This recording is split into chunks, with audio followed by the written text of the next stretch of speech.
You don't necessarily have to fly in advance, but you would have to.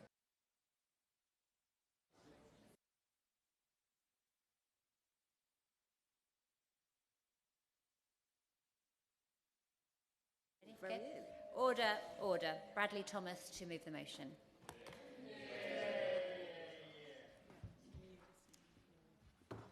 I beg to move that this House has considered the removal of VAT and business rates exemptions for independent schools, and it is a pleasure to serve under your chairmanship, Dame Caroline.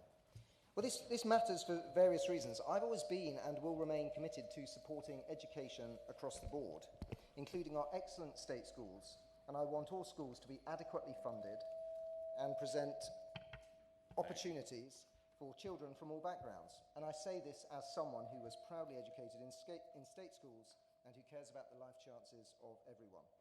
I've secured this specific debate to highlight how Labour's ideologically driven plan to remove VAT and business rate exemptions for independent schools is an inherently flawed policy. If Labour won't abandon the education tax, I will also suggest some improvements that the government could make to lessen the impact of this policy, both on pupils, parents, school staff, both in Bromsgrove and across the country. Sound. It seems to be everybody's microphone. I would just encourage the honourable gentleman just to plough on while we see if we can change a few plugs and get it rolling again. But just in case he was in any way put off by the sort of tinny quality of it, we're trying to get it rectified at the moment. Please plough on. Thank you. Thank you, Chair. So, education is an investment in our future. It's in everyone's best interest that children are well educated so that they can make an engaged and positive contribution to our society. We don't charge VAT on many types of private healthcare, as that is beneficial when people use their own money to pay for a service that the state could otherwise provide. We don't charge VAT on university or nursery fees, so why should schooling be any different? There are approximately 2,500 independent schools in the UK, educating more than 500,000 children. They are often small schools. More than 40% of independent schools have fewer than 100 pupils, according to DfE data. And the reality is that this policy won't fulfil its aims and will displace children mid-education. State education must be funded by the state, supported by taxpayers. The VAT exemption encourages greater use of independent education, thus reducing the number of state school pupils, meaning more money available per pupil in the state sector. And the Times recently stated that 71% of parents felt that rising school fees would influence their future decision about independent schooling, and additionally, 26% of parents have said that they would have to withdraw children from independent schools if VAT is introduced. An Adam Smith Institute report provides a detailed examination of the potential economic impacts. If 10 to 15% of students transfer, the net revenue could be negligible. But alarmingly, in a scenario where 25% of students switch from the independent sector into state schools, this tax could cost the government £1.6 billion. Currently, independent schools' significant economic benefits include supporting 328,000 jobs, saving £4.4 billion from the education budget, and supports £5.1 billion in additional tax revenue. They do this while saving the state £4.5 billion by removing the requirement to fund the education of 7% of children through parents exercising this choice. And furthermore, independent and state boarding schools are a unique subset of the school system, with the additional feature of attracting overseas students to the UK. 62,700 pupils are international students in independent schools, making 11% of the population. This is a key export for the country, adding £2.1 billion to our economy annually. I will not give way. Independent schools should be seen as a British success story, both culturally and economically, instead of being discouraged and punished by imposing an education tax for socialist ideological principles. But most importantly, the human impact of this policy is stark. The failure of this education tax will not just be academic or financial, it will have serious impacts on families. And I will give way in a moment. One parent in my constituency wrote to me stating that as a widowed single mother who works full-time, I make enormous financial sacrifices to ensure my child can attend the same school from age 3 to 18. This stability is not only essential for my child's development, but also enables me to work and contribute to society. This proposed VAT would be devastating for families like mine. Another mother wrote to me and said, We also have a daughter who will need to start secondary school in 2 years. We'd hoped for her to attend the same school as her brother, but with no scholarship likely and the addition of VAT, it is impossible. This is a painful realisation, and I worry that she will resent the opportunities that we could not give her, but which we could give her older sibling. Chairman, we've yet to talk about the impact on special educational needs and disabilities education.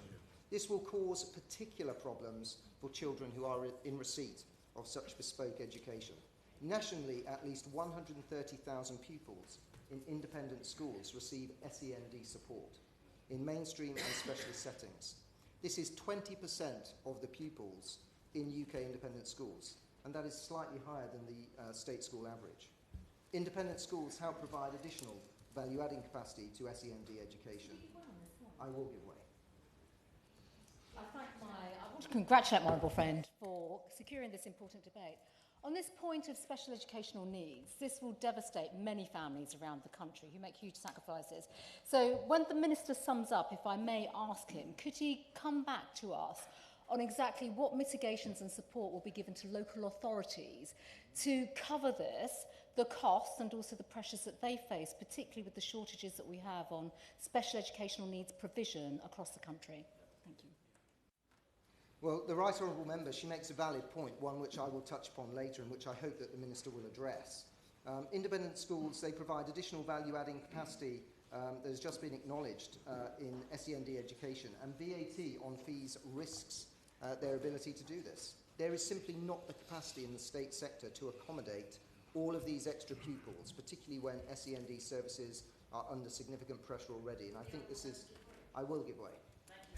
Thank the honourable member for giving me and congratulate him on securing this important debate. My city of Edinburgh has the highest proportion of independently educated children in the country. It's between 20 and 30% every year. 16 schools, according to the local Labour Authority, will already be over capacity at the end of this year. If there is a number of children dropping out, percentages predicted dropping out of independent education into the state sector, it will not be able to cope. So would the honourable gentleman agree with me that this has been ill thought through and the Labour government has to come up with a way of supporting education, particularly as it can't in Scotland because it's devolved and VAT is reserved? I would agree with the honourable member. I mean, the examples that she cites highlights this perfectly, and this is something that government have just failed to consider. Capacity isn't there. We've seen already in the last few months since this Parliament began that there are several SEND debates which have been convened to highlight the issues relating to SEND capacity. One other mother wrote to me to outline the benefit that these independent schools can have on children with SEND needs. I quote, "We moved our autistic child to a small independent school and the transformation was immediate. Classes are small and quiet, the school is very nurturing and family oriented. It's been wonderful to see her blossom and slowly get more and more involved in school life. We would not have chosen for our daughter to go to private school, but there was no suitable state provision available. We're paying a significant amount of money to be able to do this. Adding VAT on top feels like we're being punished twice for having a child that doesn't fit into the state system, either in mainstream or specialist schools." Would my honourable friend give way? I will give way. Nobody in this chamber is not interested in a positive educational experience for all children in all of our constituencies, in all establishments. Indeed, my own youngsters have enjoyed brilliant learning in both private and state schools, and currently one is in an independent school. Would my honourable friend agree that at the heart of this policy, bringing in taxation to education is everything about stoking division and creating harm to aspiration, stopping the sharing of facilities and opportunity, and it's exemplarised by the Education Secretary's proclamation on social media. Despite the jobs and impact and community harm, this government still wants to come forward with this policy. I would wholeheartedly agree with my right honourable friend. The comments made by the Education Secretary over the weekend on Twitter really epitomise the mask of this government slipping, socialism revealing its true face, and it epitomises how reprehensible this policy is. Adjacent to SEND schools, we've got faith education to consider. This education tax will make independent faith schooling unaffordable for many families, hurting the 370,000 pupils that attend independent faith schools in England, according to Department for Education figures. It's important for this House to note that fees at these schools are frequently below the independent school average and sometimes below state per pupil funding levels. Often these schools have a suggested fee, but the community supports that those who can't afford the full fee by themselves. I will give way. First of all, congratulate the Honourable Member for securing this debate. In Birmingham Perry-Barr constituency, I have a faith school, all-girls faith school, which parents earning just above minimum wage are securing place for the children. We've already got an enormous problem within the constituency, within the secondary school sector, where the waiting lists are touching somewhere in the region of about 100 places. So does the Honourable Member agree with me that this policy, not only does it not stack up financially, but we simply haven't got the infrastructure to deal with it? I agree wholeheartedly with the point that the Honourable Member makes. We've also yet to talk about military families. Military and diplomatic service families need boarding schools to provide a stable education while parents are deployed overseas. 4,700 children are funded by the government under the Continuity of Education Allowance, which assists service personnel in diplomatic families in educating their children at boarding school. Will my honourable friend give way? I will give way. I'd like to thank my honourable friend for giving way and also congratulate him on securing this important debate. And the government says that it's also pursuing economic growth, and in his excellent speech, I hope that my honourable friend will also highlight that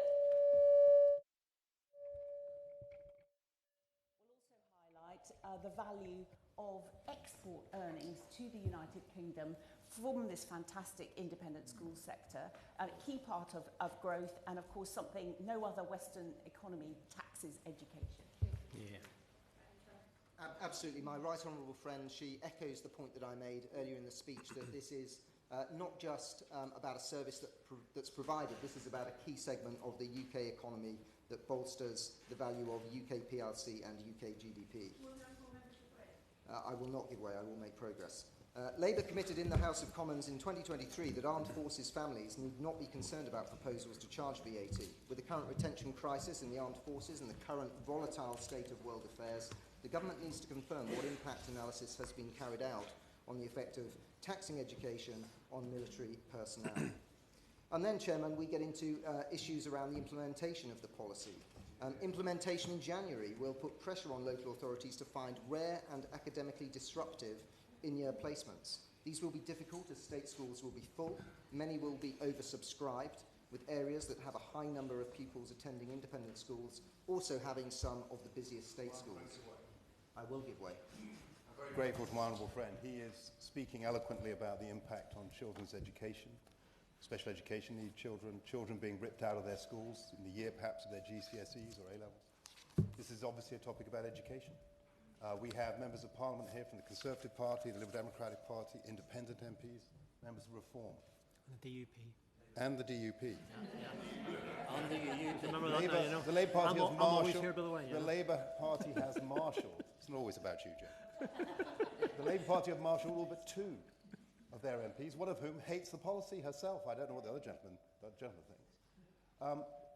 Does my honourable friend think it is shocking that not a single member of the education ministerial team of the Labour government has bothered to show up today, and yet continue to use the airways to spiel out spiteful after spiteful, divisive message about this Labour policy, which that minister knows. He doesn't care about education, he cares about money.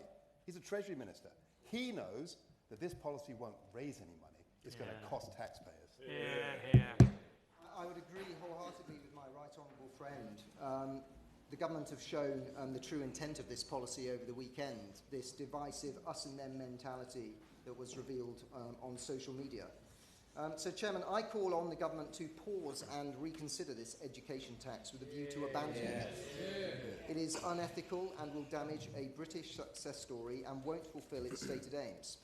The policy will not raise significant money, but is being forced through at the expense of state and independent school children to further the government's divisive ideological agenda that so many in this House have recognised. Failing this, if they refuse to abandon this policy, there are some sensible and practical steps that they can take to minimise the impact that it will have on parents and children.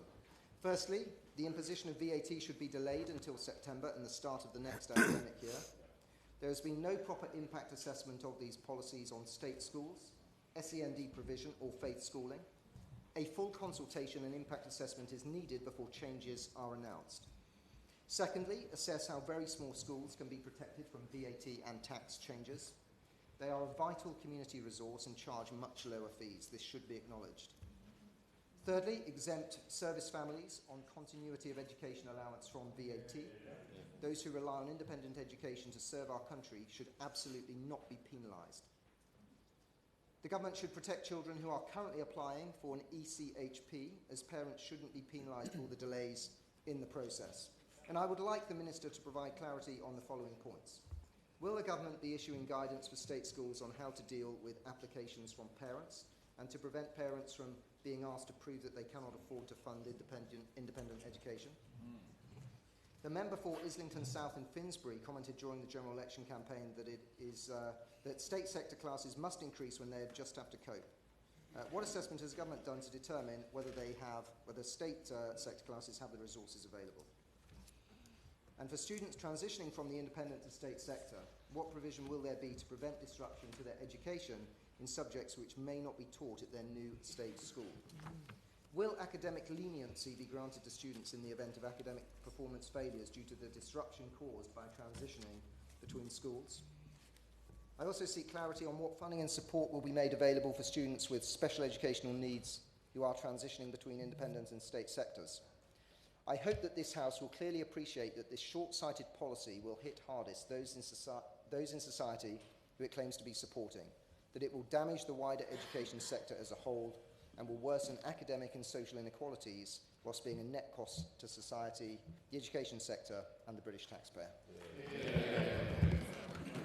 Thank you. So we have a lot of people, as you can see, that want to take part in this debate.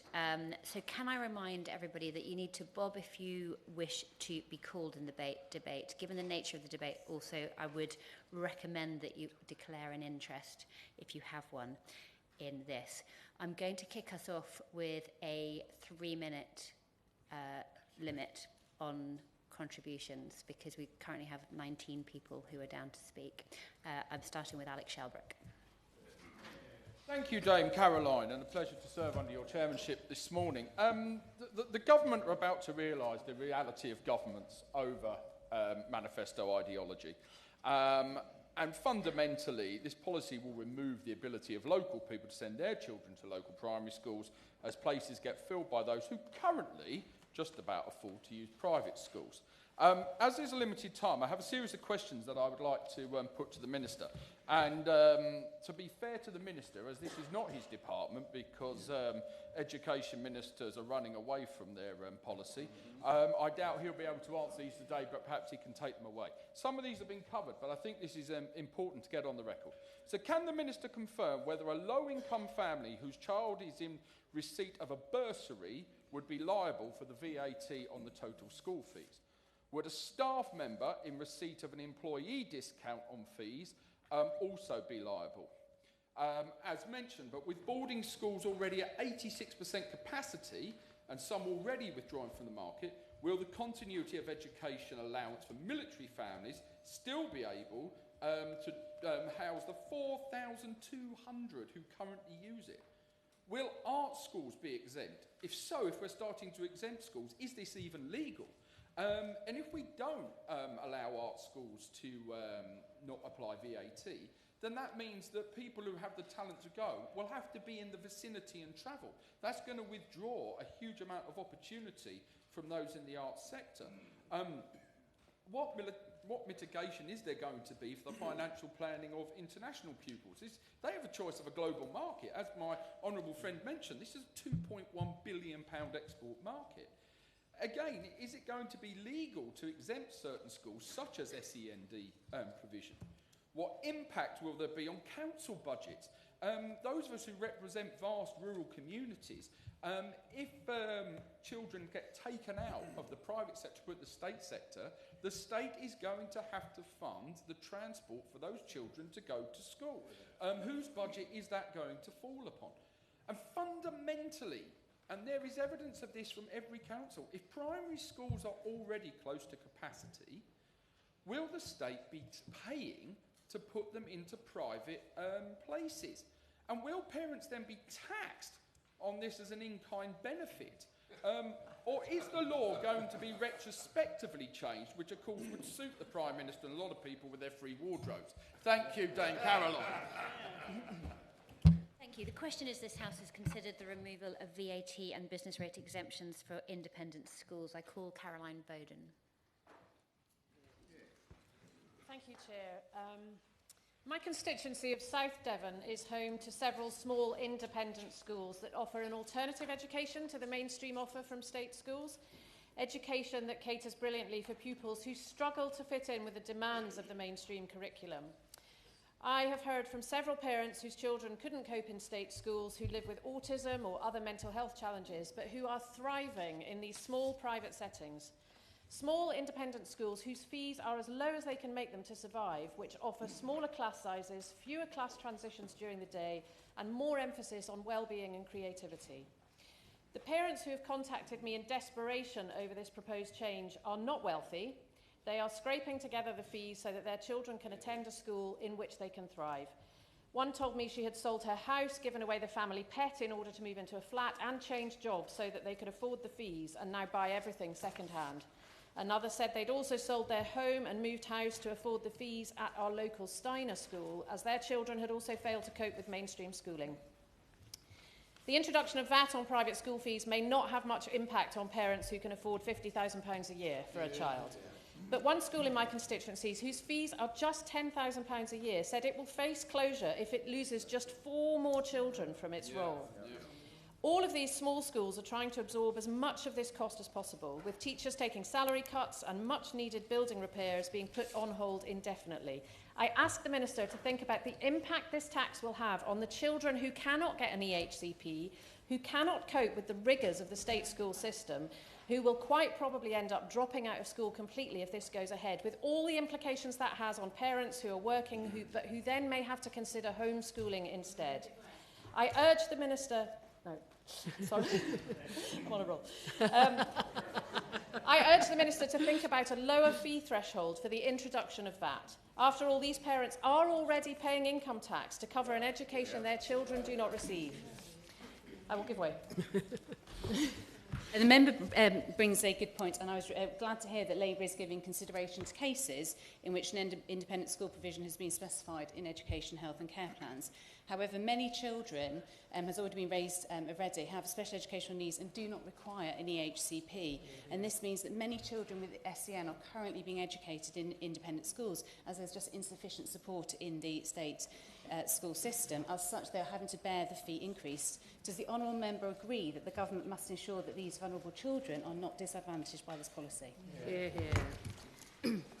I thank my honourable friend for her intervention and absolutely agree that these are the children who are going to be most affected by this policy. For these families, this tax change is a regressive step that will force families into an impossible situation and have a devastating impact on children who have already had a difficult start in life, many of whom have experience of the care system, our failing mental health system, and a state school system that is completely unable to cope with all these children with additional or complex needs.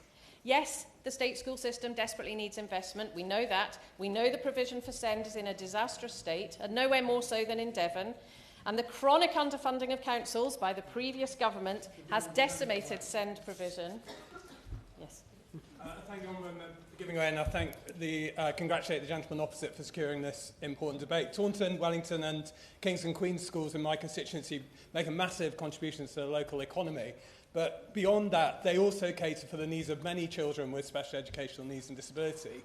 Would the honourable member agree that the Minister should consider resources for local authorities to cope with the wave of applications for support for SEND children who are currently being supported in independent schools, who are not applying for HCPs, who will doubtless need to apply for them in future if they're no longer able to get the care and support they need at their schools? And would she also agree that the Minister should secure the increase in the Armed Forces allowance to cope with the 20% increase?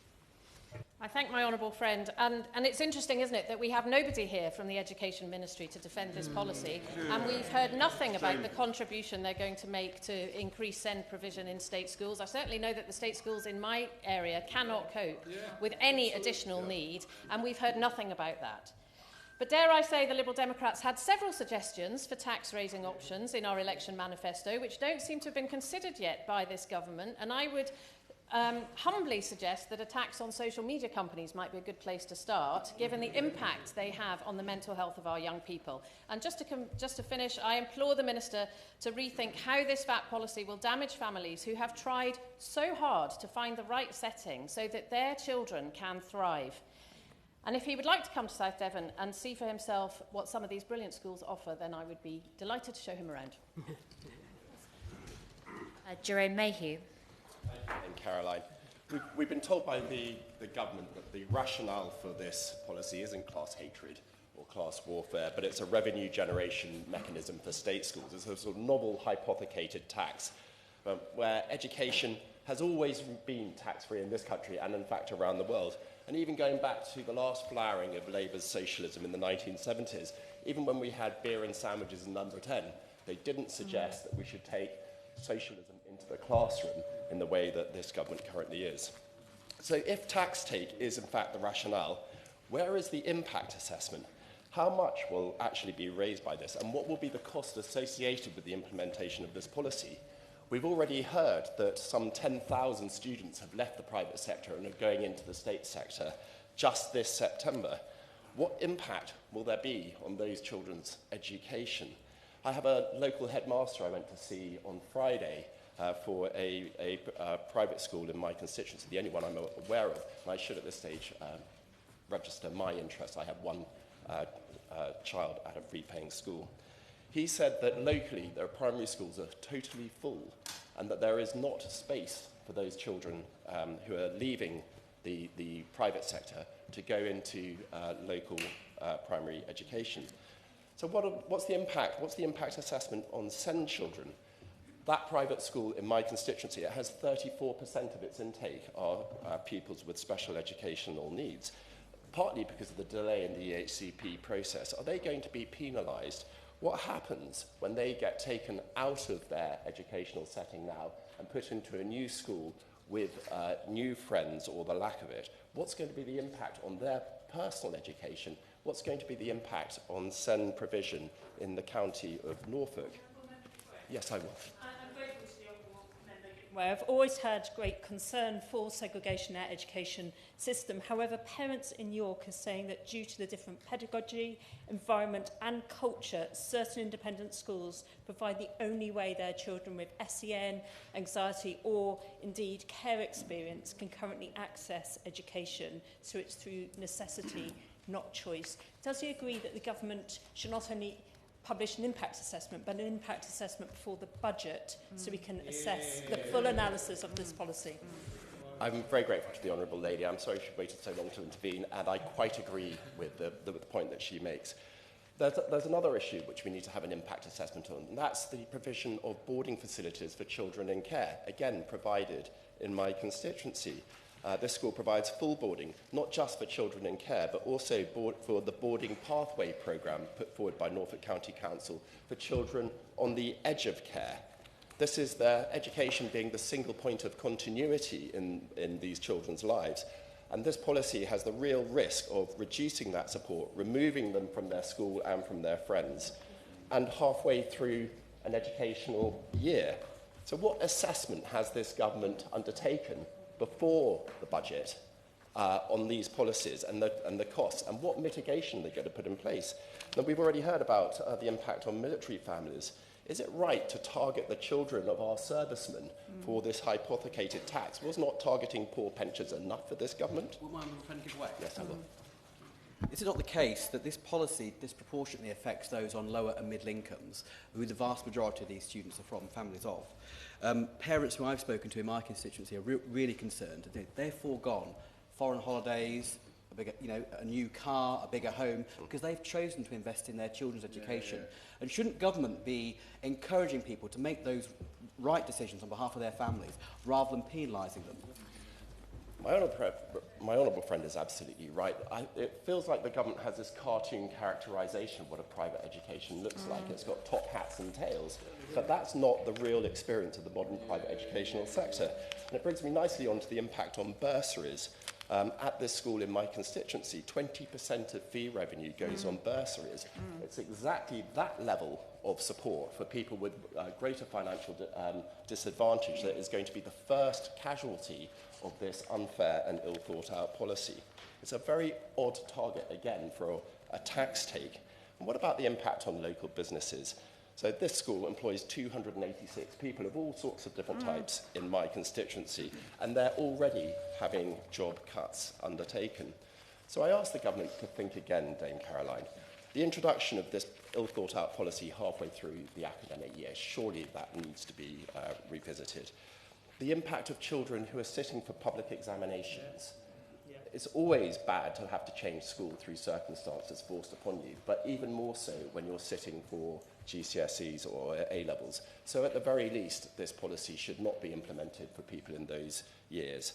Pupils applying for educational health care plans, the delay of the government process in undertaking those assessments should not be forcing costs upon those parents who are taking active steps to support the education of their children when the government is taking too long. Military families, specialist schools for music and dance.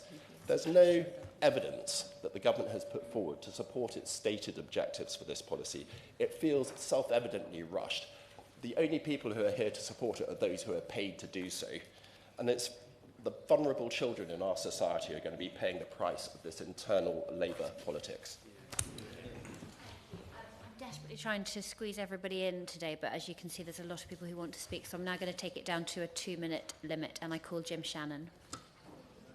An example of 2 minutes, I'll be speaking at a very, very speedy rate. Can I thank you, Madam Chair, for allowing me to speak, and also congratulate the Honourable Member for Bromsgrove for bringing this forward. 2 points. I have a large number of independent schools in my constituency, but I want to speak about local grammar school Regent House. It's one of the top schools in Northern Ireland, has a preparatory school attached to it. I have been contacted by parents of children in that school who are very specifically outlined their view on this, and that is yet another blow to the working family, like very clearly is, who are trying their best for their children and making sacrifices which become very difficult with every passing budget. Our system in Northern Ireland is very different schooling, and I would agree with my party Paul Given, who is the Education Minister. He's outlined reasons why I can't go ahead as well. There's some 2,500 pupils in Northern Ireland that attend grammar school preps, Christian and other independent schools, and their parents top up to allow them to have this privilege. So let's be very clear, Madam Chair, what's happening. These aren't people with lots of money. These are people who use their money to send their child to a good school, so as to provide an education. Taxation is decided at Westminster. I believe referred to that. It's very important that we do that. And can I also secondly add the appointment or the opinion of the headmaster of one independent Christian school has said we have some pupils in our Christian schools who are entitled to free school meals, so by no means are many of our parents rich. The options that are faced by these parents is either send their children to mainstream against their religiously held views or to homeschool their child, which has very little regulation in Northern Ireland.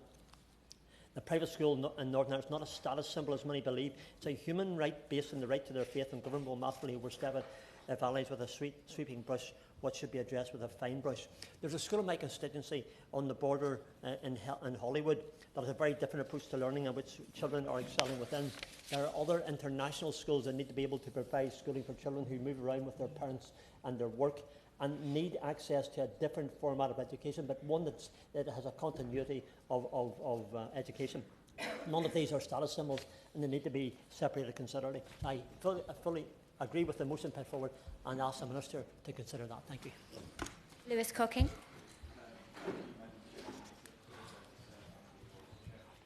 Caroline. The Chelmsford School was a secondary school in decline in my constituency of Broxbourne. Academic standards were poor, and the school never had received a satisfactory rating from Ofsted. But thanks to a unique partnership with Haileybury, an independent school also in my constituency, the tide began to turn. In 2015, the Chelmsford School was relaunched as Haileybury Chelmsford Academy, with Haileybury, the independent school, the sole sponsor. A generous annual improvement grant was established worth £200,000 a year, and to date 1.2 million has been given to the state school, as well as other wraparound support included teaching staff and support with kids with SEND. In 2022, Haileybury-Turnford was judged for the first time in its history as good. Ministers think the impact of this policy will only impact the rich, but for nearly a decade now, a genuinely working-class community in Cheshunt and Turnford area, in my constituency of Broxbourne, has benefited from the state and independent sectors working together. Therefore, I would urge the government, and I would like to hear from the Minister in his sum-up, to allow the financial support and resources provided to state schools by independent schools to be offset against their VAT liability.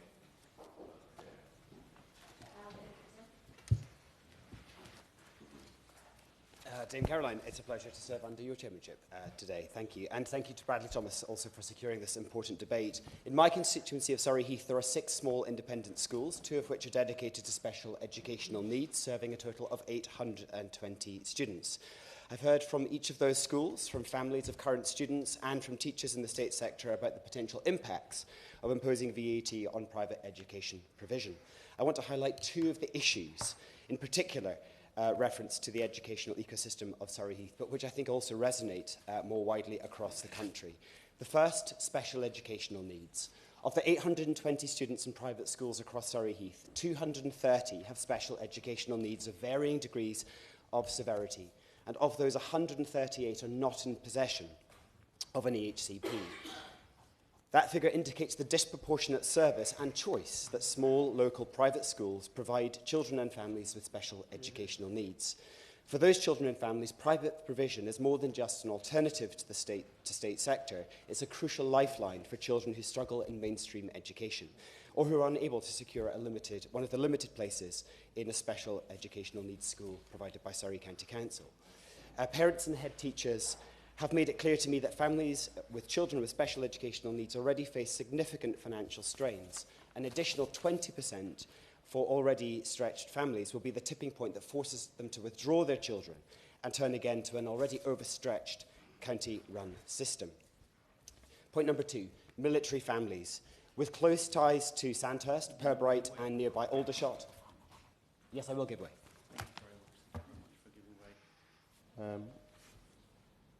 The state schools in my constituency of Dewsbury and Backley are already bursting at the seams, and we have hundreds of children that are outside of education, many not able to receive homeschooling. From the 6 private schools that we have in my constituency, educating over 1,000 children, the lowest fee starts at $1,800 and the highest is around $3,300. These are working class, low-income families with children with special education needs. And this policy, if enacted, would be hugely damaging to these families' financial situation and the education of these children. And I would strongly urge the government to complete that impact assessment and put in place protection mechanisms for such schools. Thank you very much. I agree with the honourable gentleman entirely with the point that he makes. Around 10% of the pupils in my constituency come from military families, and those families already report that they're struggling with fees because of the increasing gap between the continuity of education allowance paid by the MOD and the rising cost of private education. Adding 20% would widen that gap still further, and again, many families would reach their tipping point, forcing them to withdraw their children from their current schools, and all of the attendant risks. Indeed, I will give way. Thank you. The member raises an excellent point, and as the Liberal Democrat Defence spokesperson and a veteran myself, I can only reiterate the importance of a stable environment for the children of armed forces personnel. Does the member agree that this government must continue to support a stable environment for our armed forces personnel as they continue to protect our country, both at home and overseas, and explain exactly how they will achieve this? I agree entirely with the Honourable Lady for her comment. We already know from residents in my constituency that they face the potential future of leaving the armed forces because of the disruption that the added VAT would cause and the difficulty in procuring educational offerings. I ask the government to think again about this policy of this education tax and its timing and its application, especially now when SEND provision is already broken in counties like Surrey, when special educational needs requires fundamental reform, when local independent schools are already struggling, having borne many of the costs associated with inflation, having lived through the pandemic and having endured many of the costs attached to that, and with state schools already struggling to provide the education that they want to provide. Thank you. Ben Coleman. Thank you, Dame Caroline. I'm absolutely amazed by the chutzpah shown by the Conservative opposition when talking about special educational needs. No one would have thought that they had been in power for the last 14 years, that they had seen the running down of a system so that it is almost impossible to get an educational health and care plan. These days, 98% of tribunals are awarding plans against councils, so that we have a system without SENCOs. We have a system of special educational needs which, thanks to the legacy of this Conservative government, 14 years of decline, is failing. And I speak as someone who was 14 years the governor of 2 special schools in my constituency, near my constituency. I'm proud of what the last Labour government achieved, £1 billion into services for disabled children and young people and their families, lots of new rights for these people. Under the Conservatives, we have gone backwards, and the situation in the special educational needs sector is dire. And as a result, as I say, young people cannot get the EHCPs they need. Cash-strapped councils... Just let me make a little bit more progress. Cash-strapped councils are having to send their children, under their constituents' children, to private schools because there isn't the state provision available. Parents have written to me from my constituency saying our only reason for sending a child to a private school to meet his dyslexia or neurodivergent or other needs is not because we are ideologically in favour, it's because we cannot do anything else. The provision is not there locally, and that is because of 14 years of Conservative decline. And I mean, it is absolutely extraordinary. Yes, sir, I will give way. I very much thank him for giving way. Bearing in mind that it's around 15% of children in independent schools have special educational needs, of only around 5% actually having the HCP, and the move back into the state sector that this policy will cause, given his personal concern about EHCPs and his experience, will he therefore be voting against the policy? You know, the one thing I didn't hear from the honourable gentleman or honourable member was an apology for what his party has done to the special educational needs system in this country over 14 years. We do have a problem, however, as a result of this, which is that parents who cannot easily afford it are digging deep into their pockets, as they've written to me, my constituents in Chelsea and Fulham, to send their children to private schools. That is the situation we're faced with. Local councils, I say, are sending the kids to private schools so they can do no other. The schools themselves are small and cannot easily absorb the VAT. So I am pleased that the government recognises the particular challenges facing children with additional needs, and it has agreed to exempt those with the HCPs from VAT. I'm pleased that the government has committed, as was said by the Minister here discussing SEND in a debate before the recess. Yes, of course. I appreciate the honourable member, the point he's trying to make, but given that children simply cannot get an EHCP, how does he expect them to get the support they need? Yeah, I'm glad you appreciate the point I'm trying to make, but I'll make it absolutely clear what the point is that I'm trying to make.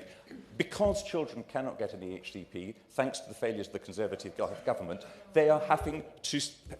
Local councils and parents who can ill afford it are having to send their kids to private schools. I am concerned, I have to say, that the government using EHCP as an exemption for VAT as a criterion is too limited. But I do not think that any Conservative member here today has any right to talk about SEND without first of all saying, I'm sorry.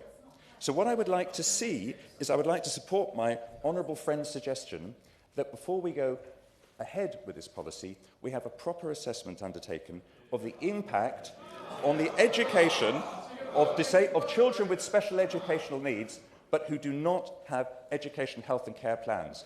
That is a perfectly reasonable point to make, given the hideous, cruel and inept situation which the Conservative Party has left the special educational needs system of this country in.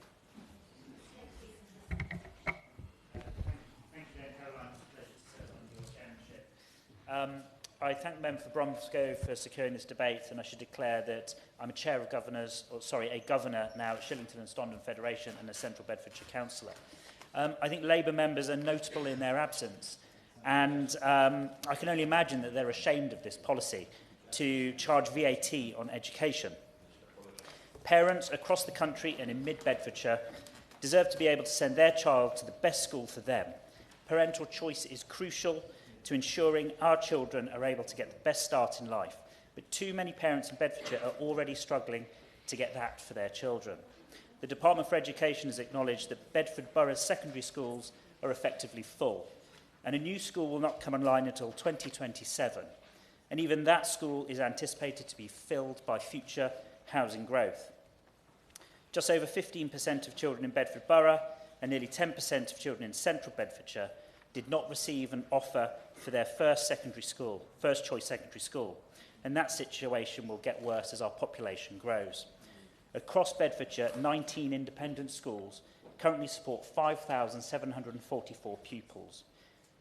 A policy of envy, this Labour government wants to drive those pupils away from the independent sector and into state schools. That means less choice for parents, bigger class sizes, reducing the quality of education for all. This government has talked about growing the economy, but imposing VAT on independent schools will fundamentally damage the economy in Bedfordshire. Independent schools contribute £800 million to the East of England's economy, supporting 47,000 jobs. And in a recent visit to Orchard School in Barton-le-Clay, in my constituency, I was struck by the wider economic impact. They employ local people, use local suppliers, and support local businesses. Thank you. Dame Caroline. I'm grateful to the Honourable Member for Bromsgrove for securing this important debate. Just last week, I held a roundtable with head teachers, school governors, and bursars from 5 independent schools in and around my constituency. I'm grateful to Abbeygate College for hosting. And the message from everyone at that meeting was clear. The child is not at the centre of this policy. This is not just about the 1,600 plus pupils attending independent schools in my constituency. It's about the education of every single child, because every pupil that leaves the independent sector as a result of this ill-thought-through policy will mean further pressure put on the state system. And as the independent schools try to absorb rising costs in order to minimise the impact of these taxes, they are faced with difficult choices about how to continue the important charitable work they do, including the fully funded bursary places, which are as many as 1 in 14 pupils at one senior school in my constituency. Like others here, I'm particularly concerned about the impact of children with special educational needs. I've spoken... Yes. I'm very grateful to my honourable friend for giving way. Hard-working families sacrifice huge amounts to put their children into independent schools. There are over 2,000 pupils in Epping Forest in independent schools. Does my honourable friend agree with me that this Labour policy of removing VAT and business rates exemption from independent schools will impact pupils right across the country, including SEND pupils, and also will impact our fantastic local state schools who will be hit with serious capacity issues when pupils are forced to transfer, that this policy is about the politics of envy rather than the politics of evidence? Absolutely. This is a policy that will impact all children across our country and needs to be taken seriously. I've spoken previously about the challenges of SEND provision in my constituency, where families wait months for an EHCP and are already being let down, and I'm deeply concerned about the added pressure of this policy. And finally, this policy is simply unworkable. The government are asking staff and bursars to rethink how they operate halfway through an academic year with regards to invoicing and fee processing. So at the very least, I urge the government to rethink the start to the beginning of the next academic year. This is not about embossed stationery, swimming pools and astroturf.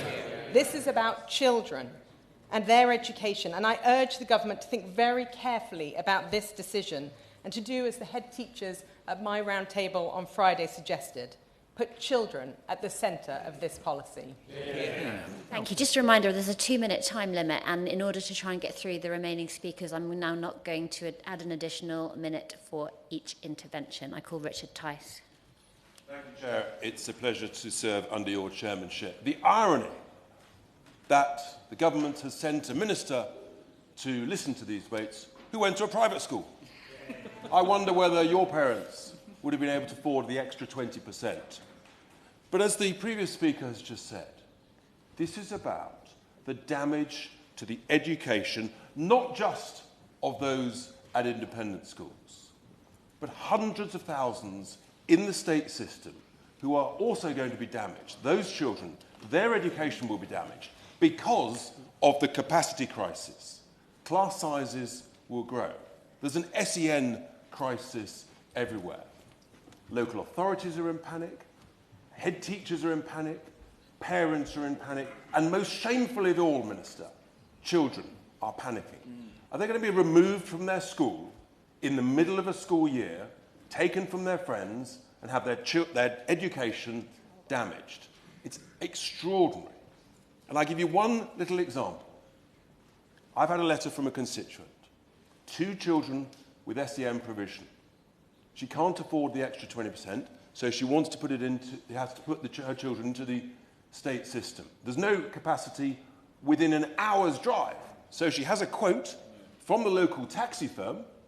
The cost to the local authority will be over £20,000 in taxi fares per child. Not only is this damaging to the education of children, economically, it's the economics of utter tomfoolery and madness. Thank you, Chair.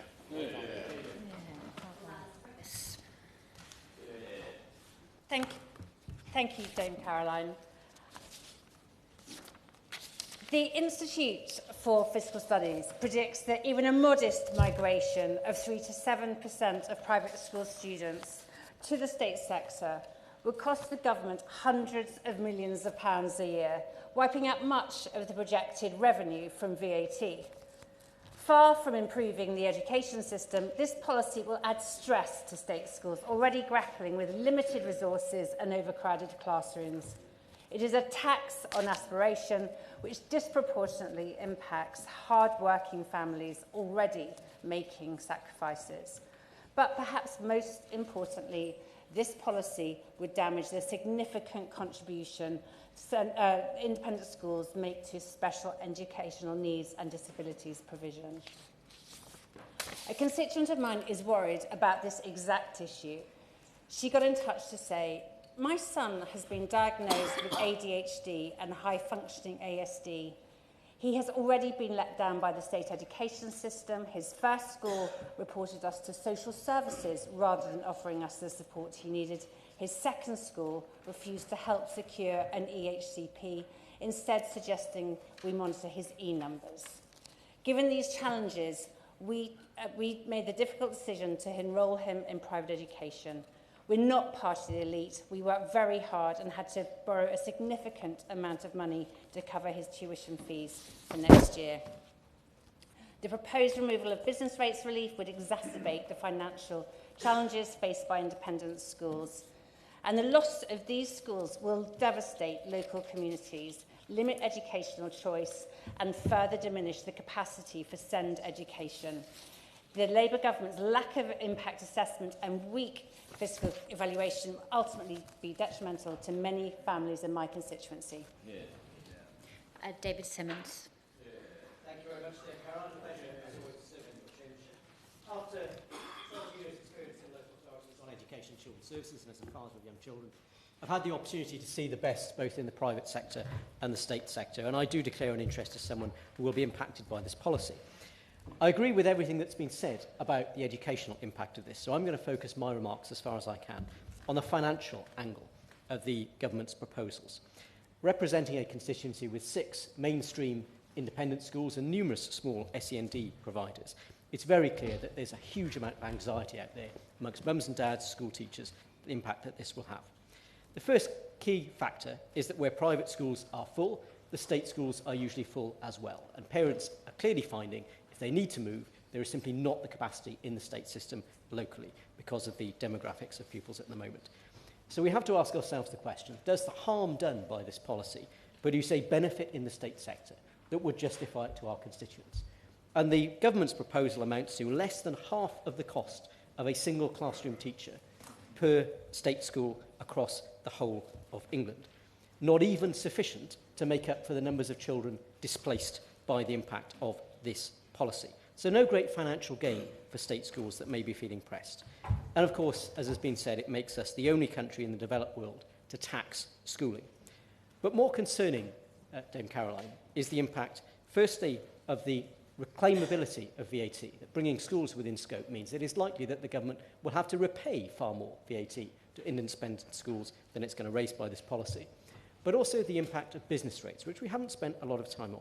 And at a time when we know that the average state school in England has a surplus balance of more than £162,000, we have to ask whether this is a policy, given the harm it does to the sustainability of our private sector, that is possibly justified at a time of declining state school roll numbers. Yeah.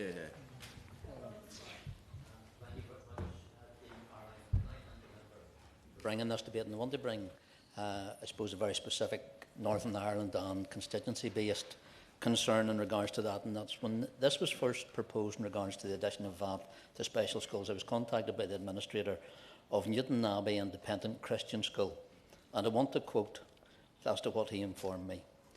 We receive no revenue or capital funding from the Department of Education to run our school. Therefore, our parents have no choice but to pay fees when, out of a religious conviction, they choose to send their children to our school. We're not an elite school, nor do we practice academic selection in any form. We believe this policy lacks fairness. Some of our school parents are on low incomes, demonstrated by pupils being entitled to free school meals. So an added 20% will deprive them of their religious-based choice to send them to a Christian school. Dame Caroline, why that's important, I think, in the Northern Ireland context, but also in the context of the addition of this government's intention to add VAT to independent school fees. Under the 1998 Northern Ireland Act, Section 75 allows the public authorities must have due regard to the need to promote equality of opportunity. Therefore, by adding this VAT fee to a religious-based school actually deprives one of the protected characteristics of religious belief. And the administrator also believes that the addition of VAT fees may be well an infringement of parents' religious freedom and liberty. Actually, under Article 2, Protocol 1 of the European Convention for the Protection of Human Rights and Fundamental Freedoms, which again states, no person shall be denied the right to education in the exercise of any function which it assumes in relation to education and to teaching. The state shall respect the right of parents to ensure such education and teaching is in conformity with their own religious and physiological beliefs. Move on to the next speaker, Dr. Neil Shastri-Hurst. Thank you, Dame Caroline. It's a privilege to speak under your chairmanship. At the outset, I must declare a personal financial interest in relation to this issue. There are a multiplicity of reasons as to why the government's plan to impose a 20% VAT levy on private education is a fundamentally poor choice. It plays to the idle trope that independent schools are the preserve of the privileged and the wealthy. As many of my own constituents will attest, that is simply not the case. It is a policy that lacks nuance in its pursuit of an ideological desire to level down rather than lift up the standard of education across the board. The detrimental effect of this ill-conceived policy is no better illustrated than in the cohort of pupils whose parents are in receipt of continuity education allowance. CEA is critically important for military and diplomatic service families who need boarding schools to provide a stable education. There is a societal and moral contract that exists between the state and our military. It is a golden thread that runs through our society, binding the two together. The government's proposals threaten not just to shake that bond, but to break it. To date, the government has provided no assurances that its policy will make those service families in receipt of CEA exempt. Combined with these, the rush decision to implement the plan by January 25, and it is little wonder that service families are feeling deeply distressed at the ongoing uncertainty. If the government fails to grip the situation, the cost of a suitable education for many armed forces children will become unaffordable. Many will be forced to withdraw their children from their current school, or in the worst case scenario, many will make the decision that service life is no longer compatible with their family and leave, risking our national security. By failing to act with competence, the government is failing to uphold the contract between the state and our armed forces. My request of the Minister is to provide the service community reassurances that they will not be left high and dry. Gregory Stafford. He's not here. Ben Abis-Chekti. It is a pleasure to serve under your chairship, Dame Caroline, and I thank my honourable friend, a member for Bromsgrove, for securing this important debate. In my constituency of Huntingdon, there are 3 independent schools. The issue will significantly affect Kimbolton School in the west of the constituency. It is the absence of any secondary school places at schools within a commutable distance from Kimbolton that has caused concerns for many of the parents who have contacted me. Cambridgeshire, and Huntingdonshire specifically, has grown significantly in recent years, and with large areas of development already approved, and with changes to planning regulations and the government's commitment to Greater Cambridge, we'll see tens of thousands of homes built in the county during this Parliament alone. With secondary schools in Huntingdonshire already facing waiting lists in every year group, and local parents troubled by the governance and educational environment provided at the 3 schools within the Australia Multi-Academy Trust, we face a situation where an exodus from the independent sector may exacerbate issues and create unnecessary pressures and concerns which the government has done nothing thus far to address or assuage. The views of the students impacted by this are one of the voices we rarely hear from. Harriet Dolby, the former head girl at Kimbolton School, who finished at the school this past summer, told me of her concerns and how the school's culture could be irrevocably altered.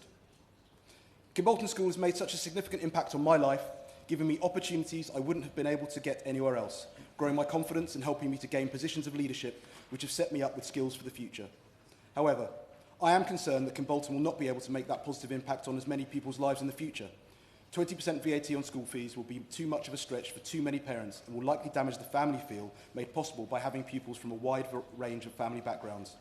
I'm worried that the Kimbolton school that my siblings will attend won't be the same school that I attended because of this VAT. 20 seconds. I have little confidence that the government will deviate from its present course, but mitigation of the concerns is much needed. The government are wedded to their aspiration tax. It will level the playing field. Sadly, that level is likely to be lower, not higher.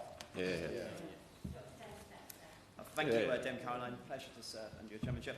And I thank the member for Bromsgrove and Surrey colleagues here today, also speaking in this debate. I support all our schools, and I'm proud to have a range of independent schools in the Runnymede and Weybridge constituency. When I declare an interest, my children, like 1 in 5 children in my constituency, go to an independent school. Today I'm going to take the opportunity that we have with the Treasury Minister responding, and Treasury Ministers are all over numbers and impact. And I think it's very pleasing that following the election, it would seem that the Treasury have looked at their manifesto commitments, actually thought about them, and we're starting to get various leaking stories that they're abandoning them. And I hope that the Treasury is going to do the same thing for this awful policy. I know a Treasury Minister won't make a decision without an impact assessment, and I'm sure he's going to express his concerns regarding the absence of one regarding this policy. But while he's considering what the impact is, and I hope he can have a dispatch box tell us the numbers around this, let him share some information from my constituency. We have around 8,000, it's about 7.5, around 8,000 children who attend independent schools. My schools tell me that about 5 to 10% of these will move because of an imposition of a tax education.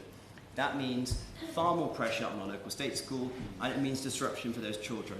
It also means that the 15% of children with special educational needs who don't have EHCPs, about 10% don't, will start seeking EHCPs, which will be more cost to the taxpayer and transfer of and school. delay. A backwards policy. And most egregious of all, they are going to do it halfway through the educational year, with no consideration about our constituents' GCSEs and A-levels and baccalaureate exam results. Will he think again? Will he persuade the Secretary of State of Education to abandon this ridiculous policy? Fortune.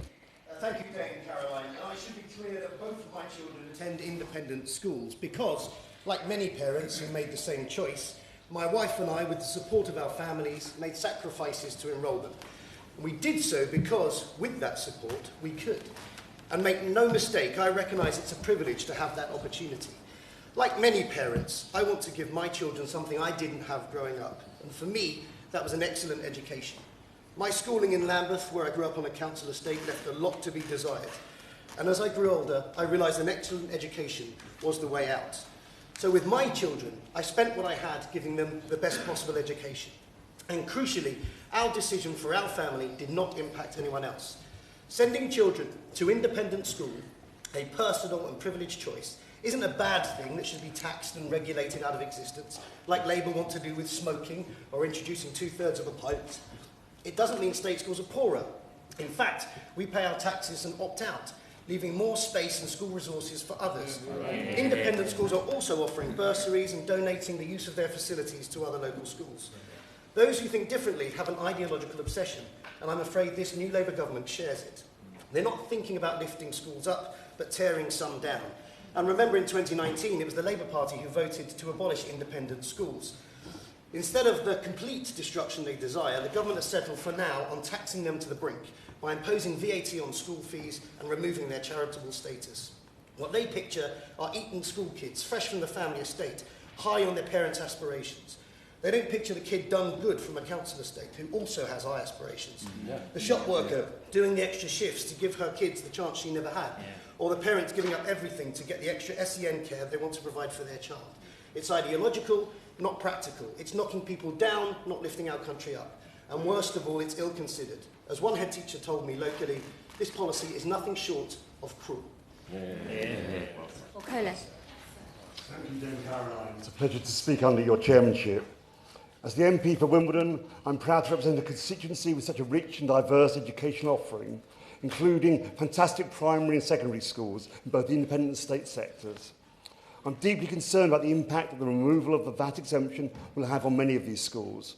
Private school enrolments have already dropped in expectation of the tax hike, and there is growing concern that the numbers leaving the private sector and entering the state system will be much higher than the government's estimates. As the member for Islington South and Finsbury made clear when she said it did not matter if imposing VAT resulted in state school class sizes increasing, this decision is ideological, not practical, levelling down, not up, a morsel of red meat to show the red flag still flying, or at least fluttering. Rushed through in just 3 months' time, middle of the academic year, giving institutions with no tax expertise little time to register for VAT, let alone assess and adapt. And something Labour can only do because the UK left the EU, who said there were no Brexit dividends. Not for the first time, my party is in harmony with Brussels and believes education should not be taxed. We are a party who believes in giving individuals agency, supporting them in making choices about their and their family's life.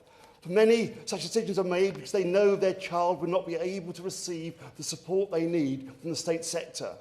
Independent schools in my constituency, such as the Hall, Willington, the Study, to name but 3, do a huge amount to support children with special educational needs. I've spoken to many parents who have made tough financial sacrifices in order to send their children to these schools. They speak of the barriers to their children receiving the support they need, including long waiting lists to receive an EHCP. According to the Independent Schools Council, 90,000 children are receiving SEND support without an EHCP. In short, this government should be aiming to improve all schools, regardless of their status. It should be pursuing policies based on evidence, not dogma. Thank you. I thank all members for their forbearance and their efficiency this morning. We've managed to get through everybody, and also to the front bench spokespeople for going a little bit of their summing up time.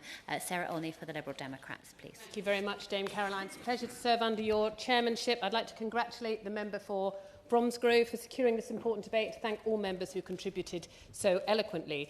The Liberal Democrats do not support imposing VAT on private school fees. We do not support treating independent schools differently to other independent educator providers for VAT purposes. VAT is a complicated tax with many quirks and exemptions. Goods and services that are outwardly similar can be given different tax treatments based on the smallest of variations, and these different tax treatments can have a large impact on the eventual cost borne by the consumer. Administering VAT and negotiating its various intricacies creates a huge burden for organisations that provide VATable goods and services to the public, and this burden is expensive. All forms of education have always been exempt from VAT for the simple reason that taxing education services would disincentivise people from purchasing them. As with healthcare services, also exempt from VAT, it has never before been considered good public policy to discourage people from purchasing education. Additionally, exempting education providers from VAT frees them from the burden and expense of administering the tax, which means that money that otherwise would be spent on educating children does not have to be spent on tax returns. The government proposes that its new tax treatment should only be applied to the provision of private schooling, that taxing some forms of education but not others will almost inevitably create loopholes. Creative accountants will find ways of delivering education services that fall outside the VAT legislation, while other education providers that the government did not intend to tax will unwittingly find themselves caught up in it. The risks of these distortions increase if the legislation is hastily framed with insufficient time for scrutiny. Now, of the 615,000 children in private schools in this country, almost 100,000 are being educated privately because they have special educational needs, but do not have an EHCP. Now, the government has announced that it plans to exclude privately educated pupils with an EHCP from VAT on school fees. Now, this is a welcome step, but it doesn't protect those who do not have an EHCP from a steep rise in fees. And the parents of many of these children will find they cannot afford the increase, throwing the future of their children's education into doubt. Moreover, there will be an increase in demand for local authorities to issue EHCPs, stating that the local authority must fund a private school place. Local authority resources for special educational needs and disabilities are already stretched to breaking point, and additional demand will be impossible to manage. So the inevitable result will be thousands of children with SEND forced into the state sector all at once, which will be enormously disruptive and potentially traumatic for those children, as well as being immensely difficult for state schools to manage. And it's not just children with SEND who will be affected. There'll be many thousands of other children across the country whose parents will find that they can no longer afford to keep them in their current school. And these children will experience enormous disruption to their education as they're forced to change schools, and for many, the upheaval of being separated from their friends and a familiar environment. The government should reflect carefully on whether the benefits of the policy they are intent on pursuing is worth the damage that it will cause to these children's education and well-being. I've been contacted by many schools in my constituency who say that even just a small reduction in their role as a result of this change will make their situation untenable. So between parents who cannot afford to pay their children's fees and schools which cannot keep their doors open, the state will need to find space and resources for an influx of new students. And this influx will not be evenly distributed. In my constituency, it's estimated that over 45% of children attend a fee-paying private school, and in common with other parts of London, demand for state primary places is down, so younger children will be easily accommodated, but secondary schools are experiencing great pressure for places, and a rise in requests for in-year admissions will be difficult to meet. The Liberal Democrats believe that a better alternative to charging VAT on school fees is to encourage private schools to support their local communities by building links with local state schools and sharing facilities. There are already good examples of this kind of partnership happening all over the country, and we believe that these can be developed further. Now, last week I visited Lowther Primary School in Barnes. As I was being shown round the school by Leo, Talia, Elia, Miller, Nick and Abdullah, they were keen to tell me about the swimming lessons they enjoyed at St Paul's School, a nearby boys' independent school. The schools link up for a range of activities. I was very impressed to see the trophy the children had won in the recent Lego competition hosted by St Paul's. A majority of independent schools have already developed similar partnerships with local schools, and the Liberal Democrats want to see this become the norm with every single school. In conclusion, the Liberal Democrats are opposed to the government's plans to impose VAT on private school fees because we believe it is wrong to tax education however it's provided. Imposing this increase in fees will cause a precipitate increase in costs for families, resulting in many being forced to undertake a forced disruptive change in schools. This change will have a disproportionate impact on children with SEND, which will not just create hardship for those children and their parents, but also enormous difficulties for the local authorities and state schools that will be required to provide alternative schooling. There are other routes to equalising outcomes between those educated privately and those educated in the state sector, and the Liberal Democrats believe that communities can be strengthened by encouraging partnerships between different schools, of which there are already many excellent examples. Thank you, Dame Caroline. Thank you. Shadow Minister Nigel Huddleston. Thank you, Dame Caroline, and it's a pleasure to serve under your chairmanship today. And may I first congratulate my honourable friend and constituency neighbour, the member for Bromsgrove, for securing this important debate. And I'd like to thank all of those who have participated with some very insightful contributions today. I'm also glad to have the Shadow Secretary of State for Education sitting beside me today.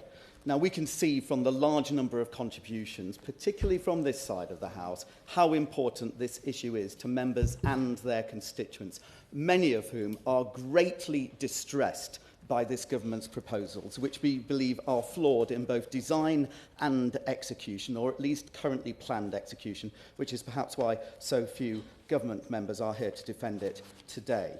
This policy will also be moving away from a long-held principle that educational services are not taxed in this country, in fact, in most developed economies. And we have 5 broad categories of concern regarding the impact on state schools, the impact on overall government finances, the timing of these proposals, regarding consideration of exemptions, and regarding the impact of SEND and EHCP provision, and I shall turn to each of these briefly. On the first point, it is clear that this policy will not only have a detrimental impact on the independent sector, but also negatively impact the state sector. The imposition of a 20% VAT tax hike overnight will clearly mean some families will no longer be able to afford the fees. That's basic economics.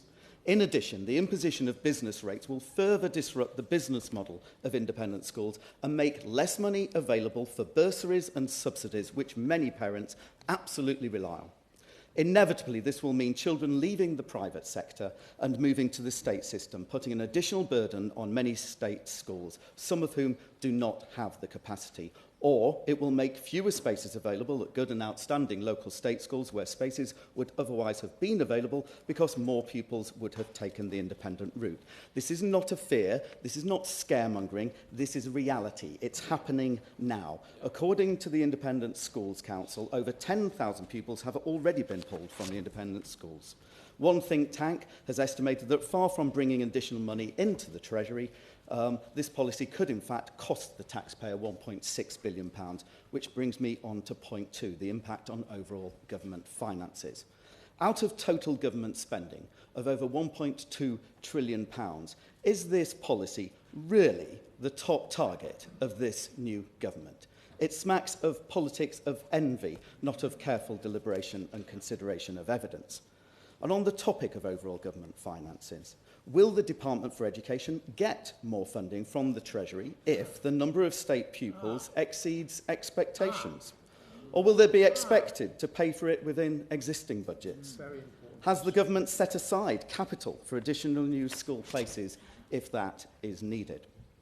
Third, regarding the timing of the proposals, it is unfathomable why the government is considering bringing this policy in the middle of the school year. Why? It does not make any sense to cause so much mid-year disruption to so many schools, so many pupils, and so many families. I'll give away. And just on that note, this is clearly going to be open to legal challenge, which stands very little chance of being in the courts within the next 3 months. So as it gets held up, isn't this policy just causing mass disruption just for doing it in the middle of the academic year? Yep, my right honourable friend raises another important point, and I believe there are some legal challenges already in place. And of course, furthermore, I must ask the Minister regarding timing, is he truly confident that this policy could actually be implemented within weeks? Is HMRC adequately resourced and prepared for it? Is the legislation actually ready? Is the legislation and guidance sufficiently clear? And even if the answer to all of the above is yes, is it fair on independent schools to expect them to suddenly get their heads around new legislation, register for VAT, implement new systems and processes, and logistically carry out the execution of this policy all before Christmas? The answer is clearly no. So can I implore the Minister to at least delay the implementation and also carefully consider some exemptions and special considerations, my fourth category of concerns, which has been raised by many honourable members today. This rush policy appears to have not properly considered carve-outs for pupils from military families, those students on the music and dance scheme, children attending small or small faith schools, or paying low fees, or on bursaries, or children in exam years who may have to move to another school that doesn't offer their current subjects or is offering different syllabuses or different examination boards. I hope when we finally see the impact assessment, we will see some consideration of these matters. And what about my fifth category of concern? What consideration has actually been given to pupils with special educational needs and those with an EHCP or those in the process of getting an EHCP? I'll give away briefly. Given that the situation which the government is confronted with is entirely one of the previous government's making, why will he not apologise for the terrible state that the SEND system now finds itself in? The honourable gentleman, I have to say, I applaud him for his bravery, given that 2,500, I think, independent pupils attend independent schools in his constituency, and I think they'll have a different view to him today. In terms of the provision, as my right honourable friend will articulate this afternoon, over 200,000, I believe, EHCPs and SEND provision has been used. We've provided more support than the Labour government ever did. Yeah. And if, as many predict, there is displacement of children with SEND and EHCP into the state sector, is there capacity and is there adequate additional financial support for local authorities to deal with the predicted surge in demand? If the answer is no, or I don't know, to any of these questions, the government must delay this policy. And before I conclude, Madam Chair, can I ask the Minister to have the decency to recognise the apparent hypocrisy of so many members on the government benches who themselves attended independent schools, including himself, or sent or are sending their own children to independent schools, and yet are now determined to increase the costs on others, depriving many families of the choice that they themselves have benefited from. May I also ask him to apologise on behalf of the Secretary of State for Education for her appalling, divisive tweet over the weekend, which betrays her lack of awareness of the realities of independent schools across the country.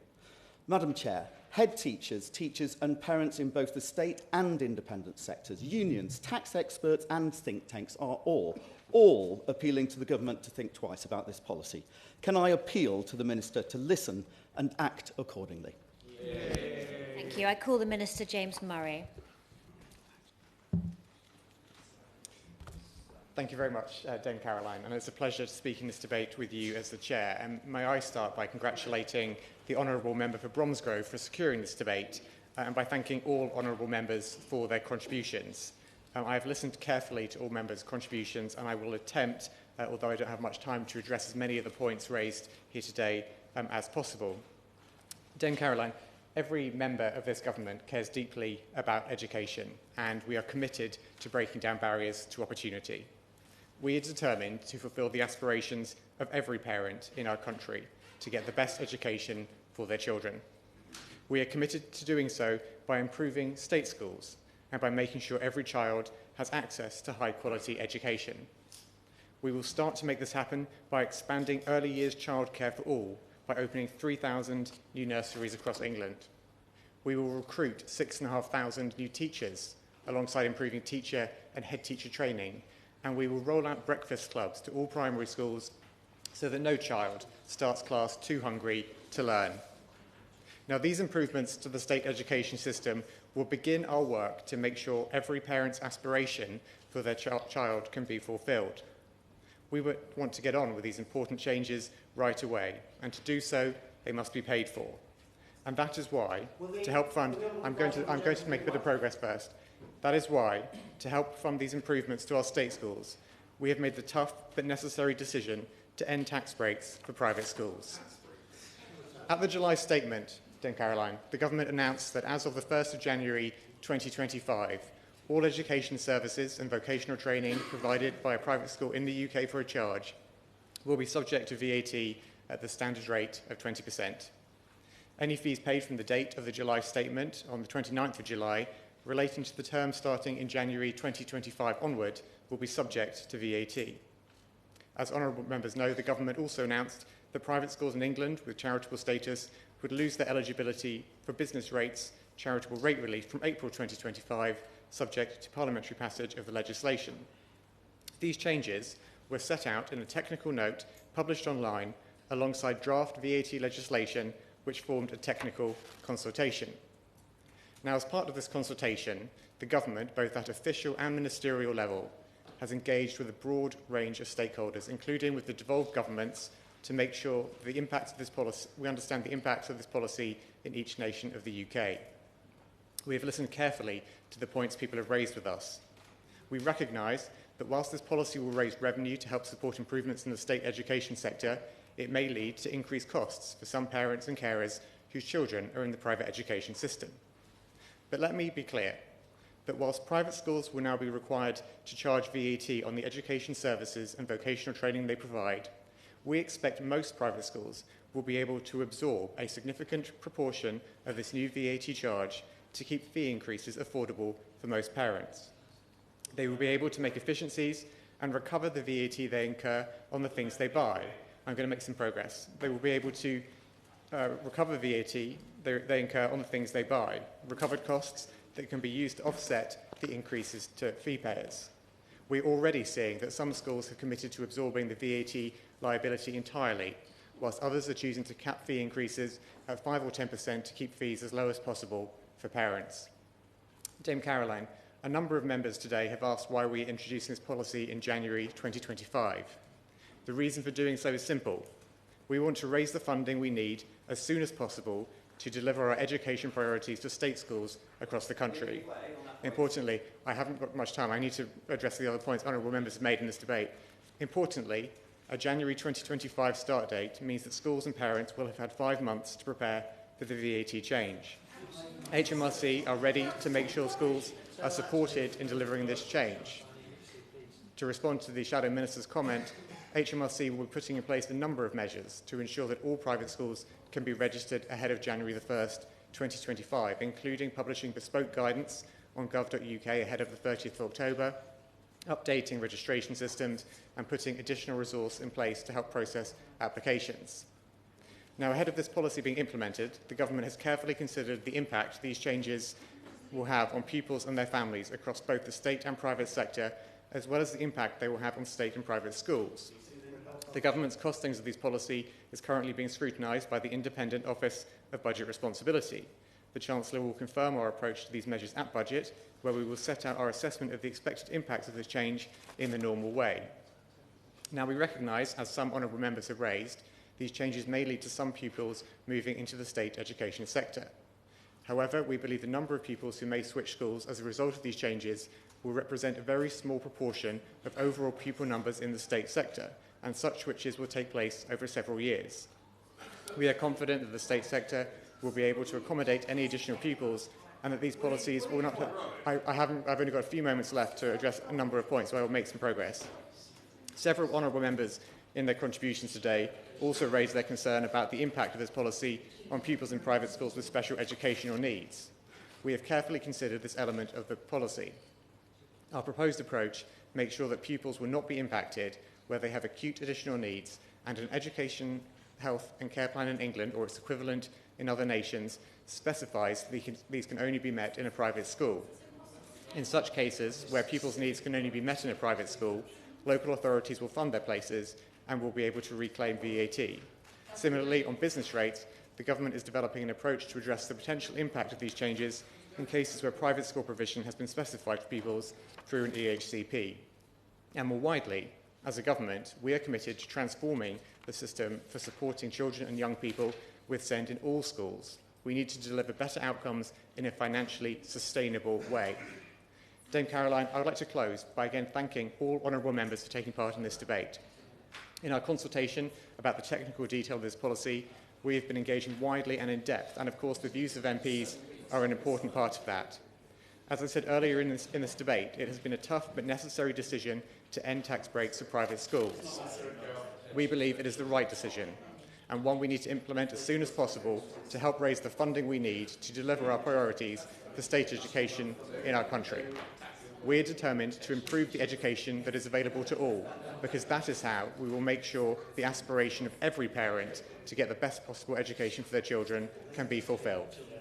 Thank you. Bradley Thomas has 1 minute to wind up. Thank you, you, Dame Caroline. I'd like to thank every single member who's spoken today in this debate, and particularly thank families who've attended, who are affected by this policy. We've heard members talk about the concerns that this policy will have on capacity, SEND, and simply the element of choice, as well as human stories around how this policy will impact many families and children across the country.